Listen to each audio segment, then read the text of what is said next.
Bapak Ibu Saudara yang terkasih dalam Tuhan Yesus. Puji Tuhan, di pagi hari ini kita boleh dipersatukan hati kita untuk datang menyembah hadirat Tuhan. Kita akan bersama-sama menyembah Tuhan. Kita akan bersama-sama memuji nama Tuhan, memuliakan nama Tuhan. Dengan penuh kerinduan kita akan datang ke hadirat Tuhan. Kita akan memuji Tuhan dengan pujian Allah Roh Kudus.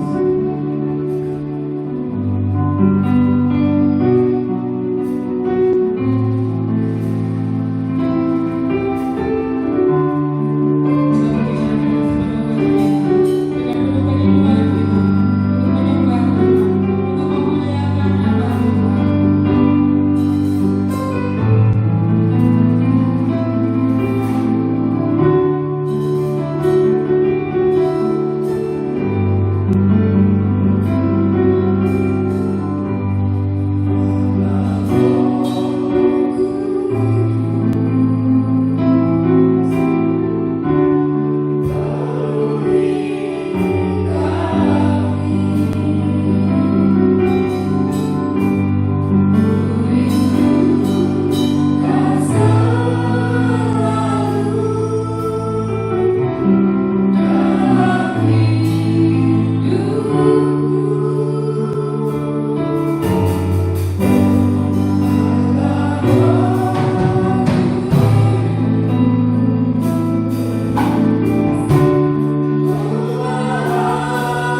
kerinduan kami Tuhan, untuk kami menyembah Engkau Tuhan.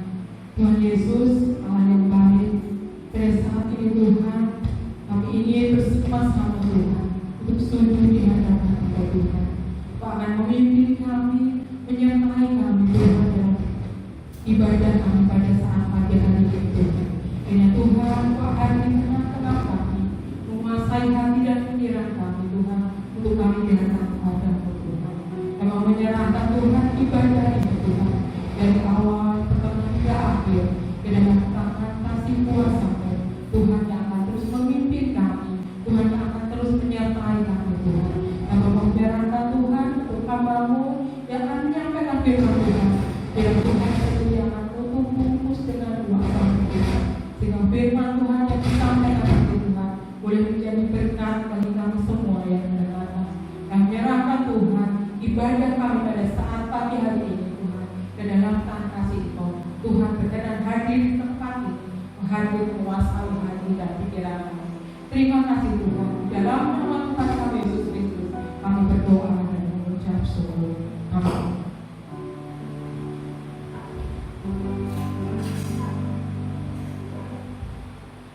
Meskipun musuh di depanku, rintangan menghadang langkahku, ku tahu bahwa Yesus bersamaku. Karena Engkaulah kebanggaanku, kebanggaan gunung batuku dan keselamatanku. Kita akan memuji Tuhan dengan penuh sukacita.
Shalom, selamat pagi Bapak Ibu Saudara yang dikasihi Tuhan.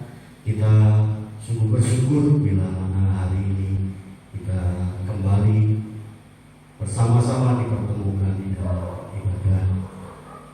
Meskipun hari ini ibadah tetap sama, kita laksanakan secara online, tetapi saya percaya dengan semangat yang sama, dengan sukacita yang sama pada hari ini Bapak Ibu Saudara mengikuti ibadah dengan baik. Persiapkan hati dan pikiran Bapak Ibu Saudara untuk boleh menerima berkat kebenaran firman Tuhan pada pagi hari ini, yang tentunya akan menguatkan Bapak Ibu Saudara, menguatkan Bapak Ibu Saudara, dan terus mendorong Bapak Ibu Saudara untuk maju dan bertumbuh di dalam iman percaya kepada Tuhan Yesus Kristus.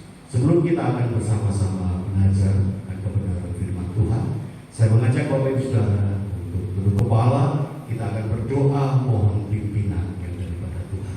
Mari kita akan berdoa. Tuhan Yesus, kembali kami datang kepadamu dengan pengucapan syukur atas kasih setia Tuhan di dalam kehidupan kami. Di sepanjang pekan yang sudah kami lalui, kami merasakan berkat anugerah Tuhan yang melimpah dalam setiap usaha dan pekerjaan kami. Jikalau pada pagi hari ini ya Tuhan, kami datang kepadamu membawa pujian dan penyembahan kami, serta pengharapan kami akan tuntunan-Mu Tuhan, pengajaran-Mu Tuhan melalui kebenaran firman pada pagi hari ini yang akan kami renungkan bersama-sama.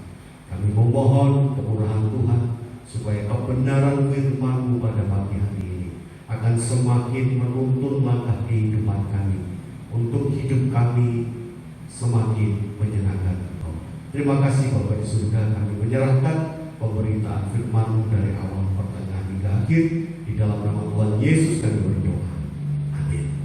Bapak Ibu Saudara yang dikasihi Tuhan, kebenaran firman Tuhan pada pagi hari ini saya beri tema, Dia sanggup memulihkan hidupku. Saya percaya Bapak Ibu Saudara punya keyakinan yang sama seperti keyakinan saya, bahwa Yesus sanggup memulihkan kehidupan saya dan saudara.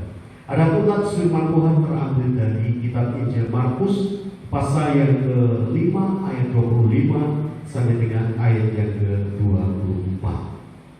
Injil Markus pasal yang ke-5 ayat 25 sampai dengan ayat yang ke-34.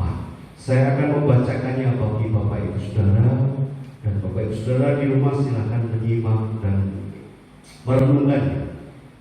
Demikian firman Tuhan. Adalah di situ seorang perempuan yang sudah 12 tahun lamanya menderita pendarahan. Ia telah berulang-ulang diobati oleh berbagai tabib, sehingga telah dihabiskannya semua yang ada padanya, namun sama sekali tidak ada faedahnya.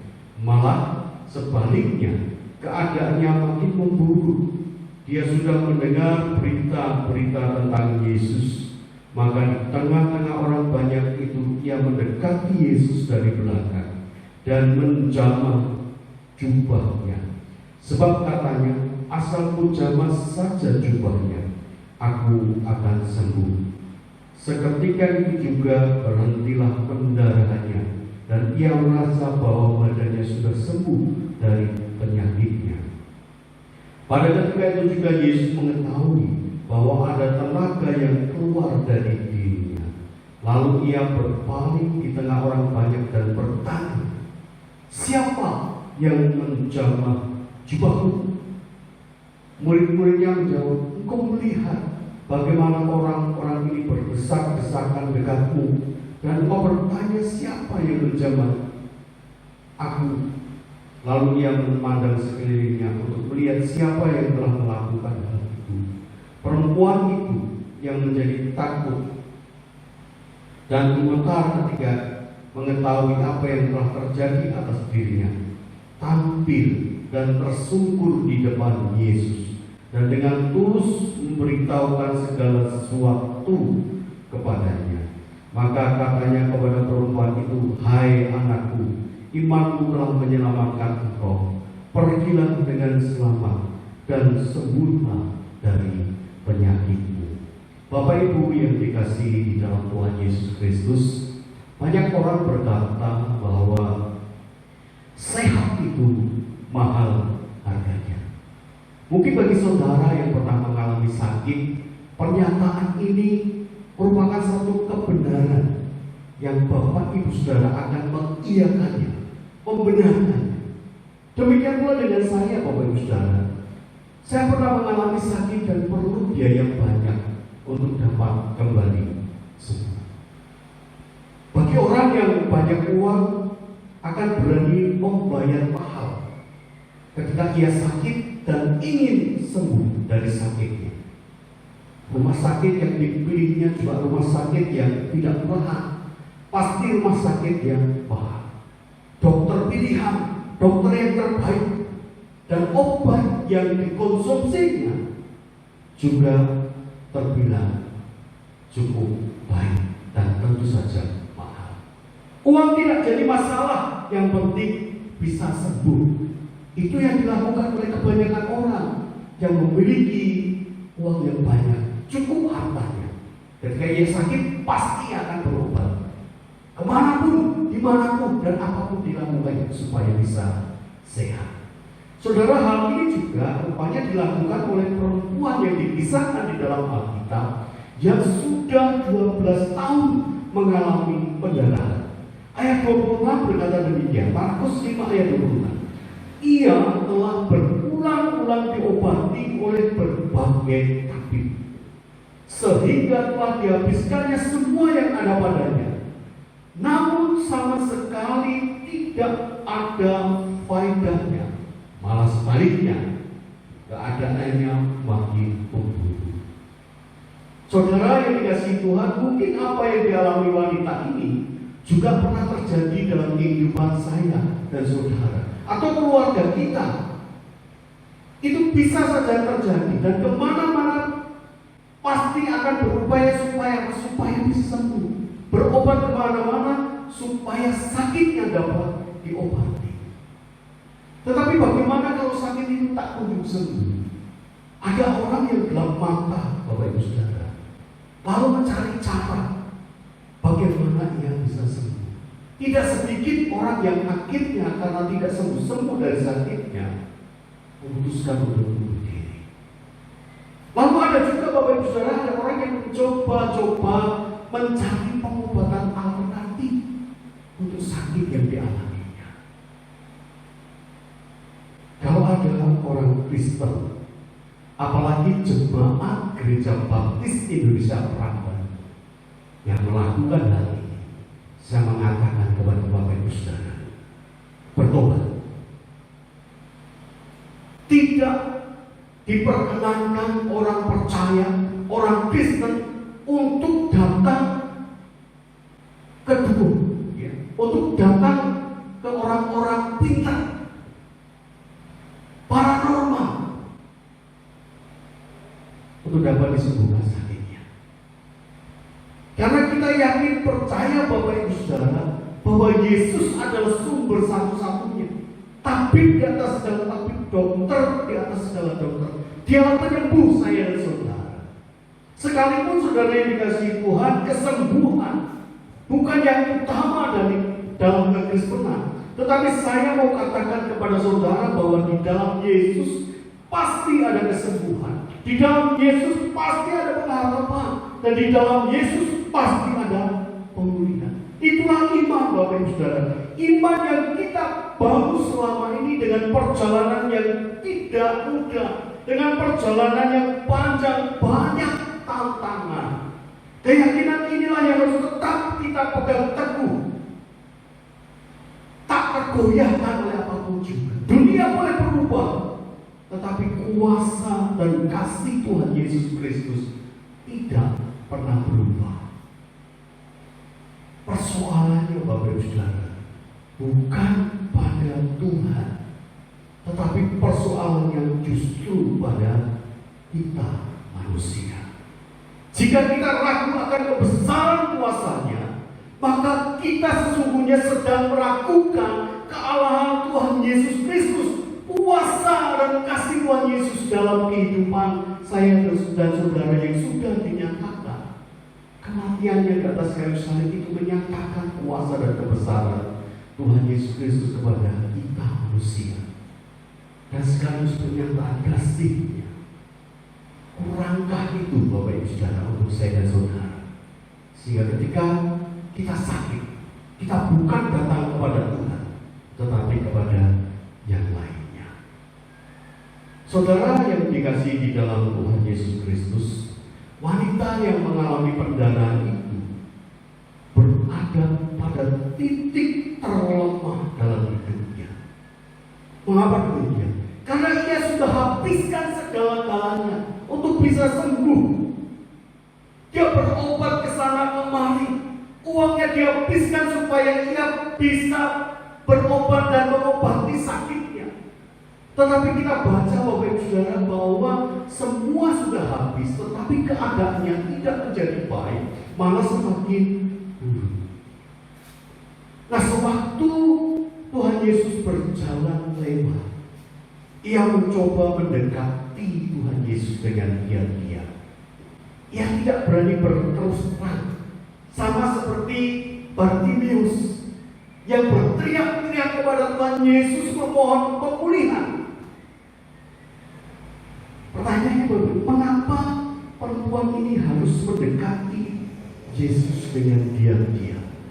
Tentu ada alasannya. Pada masa hidup Tuhan Yesus Kristus, hukum Taurat dilaksanakan dan ditaati oleh umat Israel dengan begitu baik. Wanita itu mengalami pendarahan selama 12 tahun. Itu artinya Bapak Ibu Saudara, ia ada dalam keadaan najis menurut hukum Taurat. Imamat pasal yang ke-15 ayat 25, saya ingin membacakannya bagi saudara, mengatakan demikian. Imamat 15 ayat 25. Apabila seorang perempuan berhari-hari lamanya mengeluarkan lelehan, yakni lelehan darah yang bukan pada waktu cemar kainnya, atau apabila ia mengeluarkan lelehan lebih lama dari waktu cemar kainnya, maka selama lelehannya yang najis itu, perempuan itu adalah seperti pada hari-hari cemar kainnya, yakni ia najis. Dan orang yang dalam keadaan demikian tidak boleh bersentuhan dengan orang lain. Karena apa? Karena bisa menajiskan orang yang disentuhnya. Imamat 15 ayat 19 mengatakan demikian, Bapak Ibu Saudara. Apabila seorang perempuan mengeluarkan lelehan dan lelehan itu adalah darah dari auratnya, ia harus 7 hari lamanya dalam cemar kain. Dan setiap orang yang kena kepadanya menjadi najis sampai matahari terbenam. Nah, dengan mengetahui latar belakang ini, saudara, sekarang kita dapat memahami mengapa wanita itu menjaga jarak dengan Tuhan Yesus Kristus dan orang banyak. Keinginannya untuk sembuh dari sakitnya cukup kuat. Hal ini terbukti dari upaya yang dilakukan menghabiskan uangnya untuk berobat demi kesembuhannya. Tetapi tekadnya yang demikian besar juga mendorongnya untuk mendekati Tuhan Yesus Kristus yang dikerumuni oleh orang banyak. Ia berani mengambil resiko untuk menyentuh orang lain dalam keadaan najis. Nah, saudara, itulah sebabnya wanita itu ketakutan ketika Yesus berkata pada ayat yang ke-30. Pada ketika itu juga Yesus mengetahui bahwa ada tenaga yang keluar dari dirinya. Lalu ia berpaling di tengah orang banyak dan bertanya, siapa yang menjamah jubahku? Takut. Itu pasti.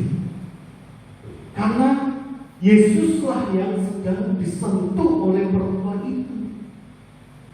Seorang tokoh oleh orang banyak. Nah sekarang Yesus menjadi najis karena ulahnya. Bergejolak rasa yang tidak dapat dijelaskan karena takut bercampur bahagia. Sebab ia sembuh dari pendarahannya. Saudara yang dikasihi Tuhan, bisa kita bayangkan betapa bahagianya wanita itu. 12 tahun bukan waktu yang sebentar. Kalau mengalami sakit, sangat-sangat menderita. Hal itu tidak mudah dilalui. Dan tiba-tiba dia sembuh total, sembuh dari sakitnya. Namun ia harus menghadapi konsekuensi.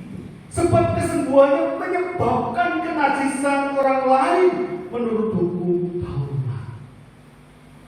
Saudara, tetapi puji bagi nama Tuhan Yesus.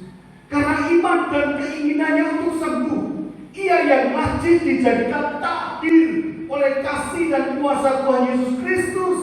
Hukum Taurat yang rumit itu dilebur oleh kematian Yesus Kristus di atas kayu salib. Perempuan itu menerima anugerah yang besar dari Tuhan Yesus Kristus. Hal inilah saudara yang dilakukan oleh wanita yang mengalami pendarahan, menyikapi tentang kasih dan kuasa Tuhan Yesus Kristus. Yaitu apa? Iman dan tekad yang kuat untuk sembuh. Seberapa besar iman dan tekad saya dan saudara untuk mampu melewati tantangan yang ada di depan kita, sembuh dari sakit kita, pulih dari segala keterpurukan dalam kehidupan kita. Kalau kita menyerah dalam perjalanan, artinya kita menyia-nyiakan anugerah Tuhan yang tersedia di depan kita. Bapak Ibu yang dikasihi Tuhan, saya mengumpamakan begini. Berjalan menuju anugerah Tuhan dalam perjalanan hidup kita yang penuh tantangan. Saya mengumpamakan saya sedang ada berjalan di beberapa tangga, dan saya mengumpamakan Bapak Ibu Saudara, tangga-tangga ini adalah tantangan tanah hidup.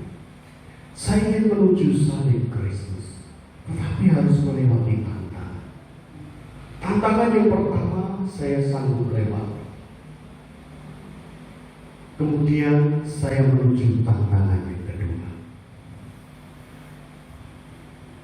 Di sini ada mimbar kecil yang saya umpamakan juga sebagai tantangan. Berat, sulit. Kalau Bapak Ibu Saudara, tantangan ini dapat dilewati, saya akan dapat segera menuju kepada salib. Namun oleh karena berat tantangan itu, maka saya pilih kembali turun dalam tantangan awal. Alangkah bodohnya Bapak Ibu Saudara jika ada orang yang balik kembali pada dua tantangan, dua rintangan. Pada satu rintangan itu akan menuju kepada salib jika mampu dilewati.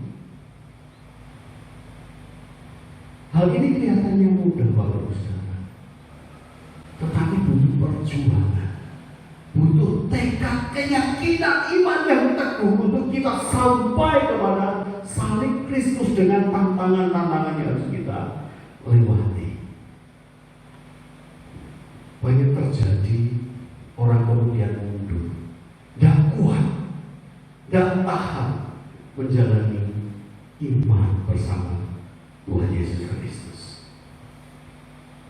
Jika kita sama seperti perempuan yang mengalami pendarahan, punya iman yang kuat serta tekad untuk pulih, maka kita akan boleh menikmati anugerah Tuhan yang luar biasa dalam kehidupan kita, yang sudah tersedia bagi saya dan saudara.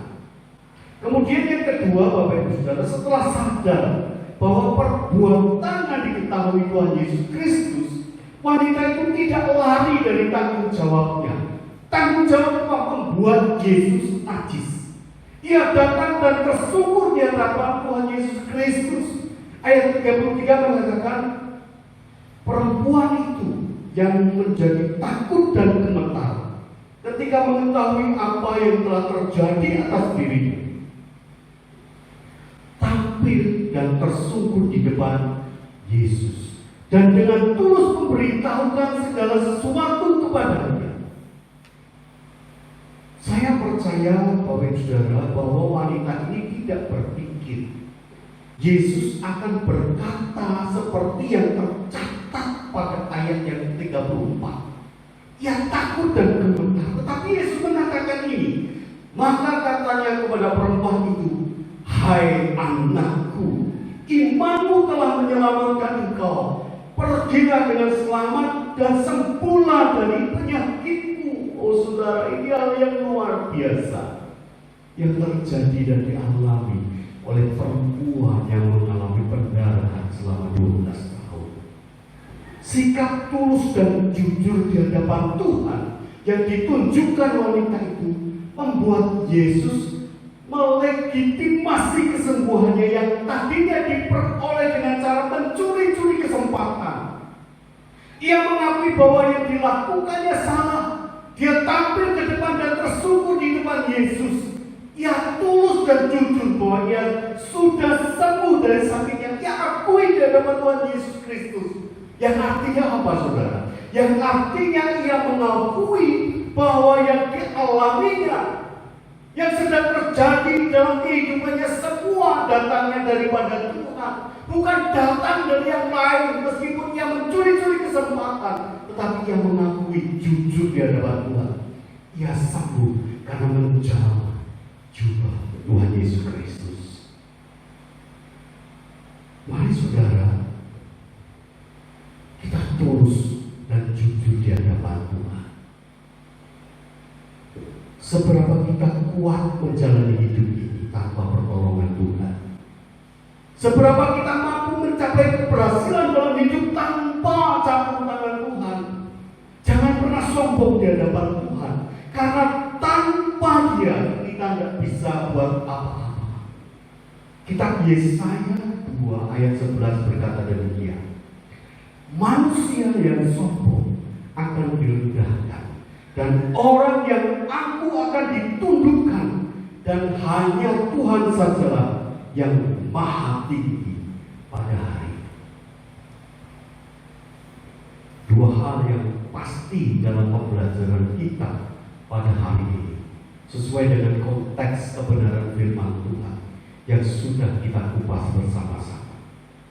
Pertama, ketika kita tidak berdaya menghadapi persoalan ini, pertahankan iman saudara. Milikilah tekad yang kuat, percaya akan kekuatan dan kuasa Tuhan Yesus Kristus yang akan menolong saudara. Yang kedua, tulus dan jujurlah di hadapan Tuhan.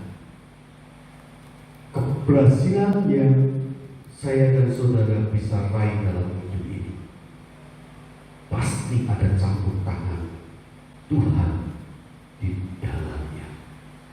Mari kita datang kepada Tuhan kita Yesus Kristus, karena Dialah yang sanggup memulihkan hidup saya dan saudara. Tuhan Yesus memberkati. Amin. Mari kita akan berdoa. Terima kasih Bapa,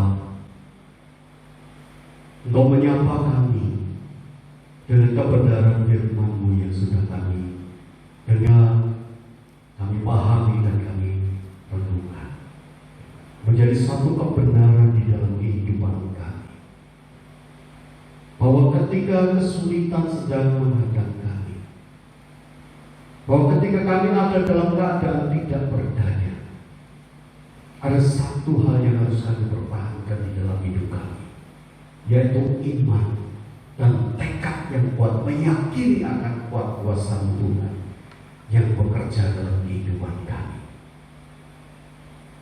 Dan kami boleh jujur dan tulus di hadapan-Mu Tuhan.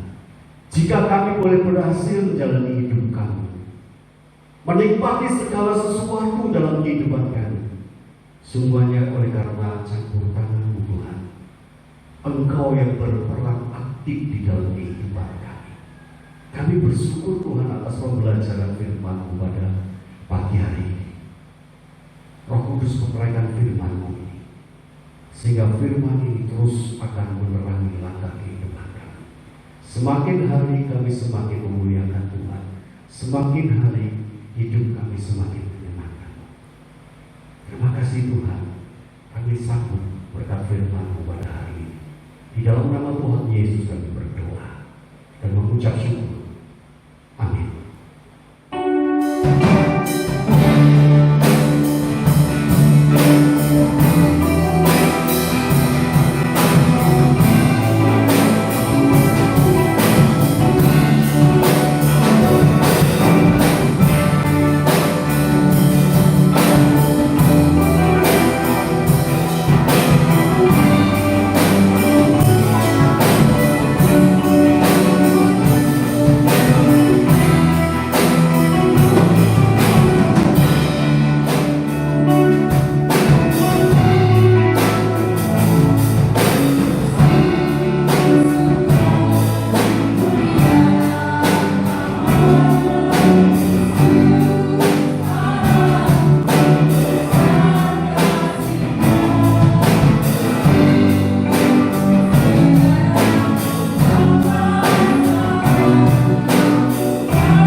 manfaat kami Tuhan untuk bangsa dan negara kami.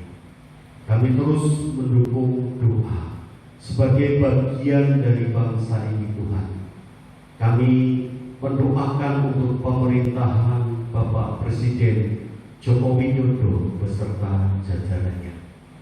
Biarlah hikmat bijaksana yang daripada Tuhan terus melimpah dalam kehidupan para pemimpin bangsa kami. Khusus untuk Bapak Presiden beserta jajarannya, biarlah di dalam menjalankan kepemimpinannya Tuhan, kuasa Tuhan Yesus terus menyertainya, agar setiap kebijakan, keputusan-keputusan yang diambil di tengah situasi yang tidak mudah saat ini Tuhan, akan diterima baik oleh masyarakat. Seluruh elemen masyarakat dapat memahami situasi yang tidak mudah saat ini ketika Bapak Presiden menjalankan pemerintahannya. Biarlah ya Tuhan ada kerjasama yang baik antara pemerintah dan seluruh elemen masyarakat, bekerja bersama-sama untuk menanggulangi pandemi COVID-19 yang saat ini masih merebak di seluruh wilayah Indonesia. Kami berdoa Tuhan agar pemerintahan ini mampu menjadi panutan bagi seluruh rakyat Indonesia. Keputusannya dapat diikuti. Setiap kebijakan-kebijakannya akan berpihak kepada masyarakat, khususnya di dalam penanganan pandemi COVID-19, agar semuanya dapat berjalan baik. Kami rindu Tuhan Indonesia segera dipulihkan. Kami mau berdoa Tuhan menyerahkan untuk rumah sakit yang saat ini menjadi tempat untuk menangani para pasien yang terpapar COVID-19. Tuhan kiranya akan memberkati. Tuhan memberkati dengan ketersediaan sarana prasarana yang mencukupi. Tuhan memberkati dengan adanya tenaga medis yang siap untuk ditugaskan sebagai garda terdepan dalam penanganan COVID-19. Kiranya Tuhan yang akan melindungi mereka, Tuhan yang akan menjagai mereka, dan Tuhan yang akan menjauhkan mereka dari sakit penyakit, bahkan penularan COVID-19 kepada tim dokter maupun para perawat. Tuhan juga akan memberkati dengan ketersediaan alat pelindung diri, obat-obatan yang akan dikonsumsi para pasien yang terpapar COVID-19. Kami percaya Tuhan bahwa tangan kasih Tuhan terus terurun, sehingga pasien-pasien yang saat ini sedang dirawat akan dapat disembuhkan. Kami berdoa Tuhan untuk penanganan COVID-19 dari tingkat pusat maupun daerah. Kami menyerahkan Tuhan para kepala pemerintahan yang saat ini sedang bekerja keras untuk penanganan COVID-19. Tuhan berkati dari gubernur, wali kota, bupati, camat, lurah, RW dan RT. Semuanya dapat bersinergi bersama-sama Tuhan, sehingga setiap masyarakat dapat diberikan edukasi yang baik untuk menuju era new normal yang akan kami jalani bersama-sama. Semua keadaan menjadi baik, semua keadaan akan pulih Tuhan oleh karena campur tangan dan kasih-Mu bagi bangsa dan negara kami. Kami berdoa ya Tuhan untuk keamanan bangsa dan negara kami. Tuhan juga akan memberkati. Kami berdoa untuk ekonomi bangsa kami. Tuhan tolong ya Tuhan, supaya masyarakat saat ini dapat kembali pulih ekonomi mereka. Mereka dapat mengatasi kesulitan-kesulitan yang ada yang saat ini dihadapi. Melalui usaha dan pekerjaannya Tuhan menolong dan menopang bangsa dan negara kami. Bapa di surga, pada kesempatan pagi ini juga kami mau berdoa menyerahkan untuk jemaat Gereja Baptis Indonesia Prambanan.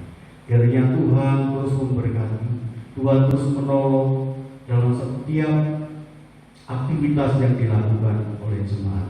Mungkin saat ini mereka mengalami keterbatasan dalam menjalankan usaha dan pekerjaannya.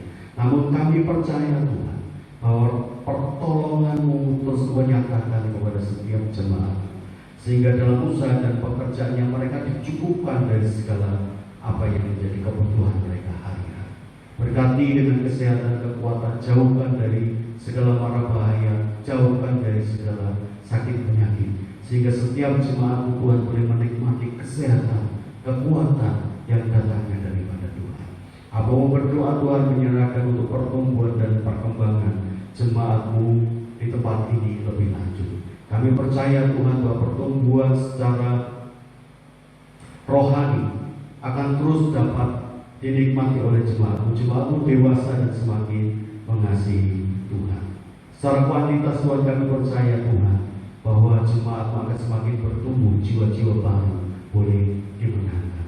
Bahwa kami Tuhan, untuk kami dapat mempersembahkan kepada-Mu Tuhan jiwa baru yang boleh kami bawa untuk bersama-sama menikmati kasih dan kemurahan Tuhan di dalam peribadatan yang akan kami jalani. Terima kasih Bapa atas rahmat kasih anugerah-Mu. Kami percaya Tuhan bahwa lawatan-Mu sempurna atas bangsa dan negara kami, dan juga untuk jemaat-Mu, Jemaat Gereja Baptis Indonesia Prambanan.